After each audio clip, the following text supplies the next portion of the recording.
में गृह विभाग के निर्देश हैं कि सभी ज़िलों में मॉक ड्रिल करने हैं और दो तरह की मॉक ड्रिल्स हमारे ज़िले में की जाएंगी। एक तो उस तरह की मॉक ड्रिल होगी कि इन दी इवेंट ऑफ अटैक, यदि एयर रेड हो जाता है और कहीं पे कोई स्थिति उत्पन्न हो जाती है तो उस केस में उस जगह पे क्या करना है।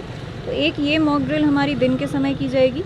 एक मॉक ड्रिल रात के समय ब्लैकआउट की जाएगी कि यदि ये सूचना आती है कि कहीं पे कोई विमान आने वाला है 10 मिनट में या 15 मिनट में, तो उस केस में पूरे ज़िले में कंप्लीट ब्लैकआउट रहेगा।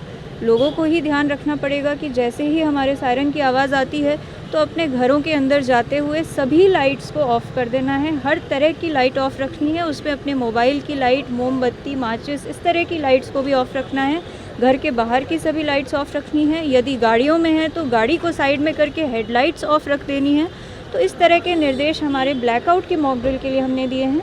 प्रशासन की तरफ से भी हम अपनी जो स्ट्रीट लाइट्स हैं, बसेस की लाइट्स हैं, पेट्रोल पंप की लाइट्स हैं और बाकी जितनी भी लाइट हैं, हम उन लाइट्स को बंद करवाएंगे।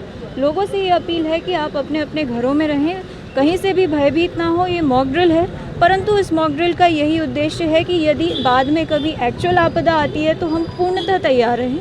और उस तैयारी का पहला पहलू यही है कि जैसे ही सायरन की आवाज़ रात को आती है तो अंदर घुस के सभी लाइट्स ऑफ कर दें। जिले में कितनी जगह सायरन लगाए गए हैं, क्या व्यवस्था रहने वाली है मॉक ड्रिल से पहले की?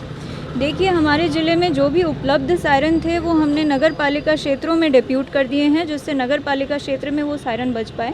परंतु चूँकि पूरे ज़िले में हर जगह सायरन की अभी उपलब्धता नहीं है, तो सायरन की आवाज़ जो है वो हमने हर पंचायत तक, उनके जो लाउड स्पीकर्स हैं, स्कूल के पीए सिस्टम्स हैं, पंचायत की गाड़ियाँ हैं या कोई मुख्य स्थल हैं, तो उनके लाउड स्पीकर्स तक हमने अलग अलग तरह की जो आवाज़ें हैं, दो तरह की आवाज़ें होती हैं। एक तो एयर रेड आने वाला है वो आवाज़ है, और एयर रेड ख़त्म हो चुका है और स्थिति सामान्य है वो आवाज़ है। तो ये दोनों ऑडियो क्लिप्स हमने सर्कुलेट कर दिए हैं। तो हर जगह पे, चाहे आप कहीं पे भी हो, वहाँ सायरन हो ना हो, आपको ये दोनों सायरन की आवाज़ सुनाई देगी।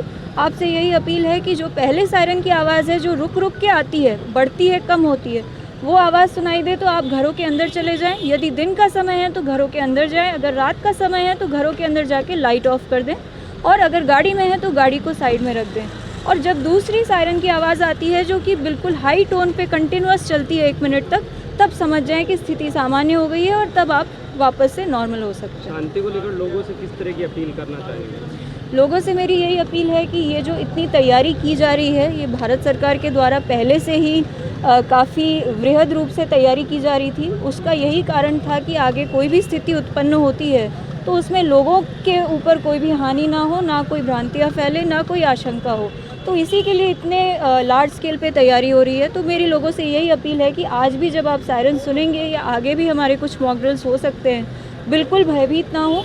जैसा आपको मॉक ड्रिल में बताया गया है उस तरीके से बस आप कार्य करते रहें और इसी तरीके से हमारा सहयोग करें।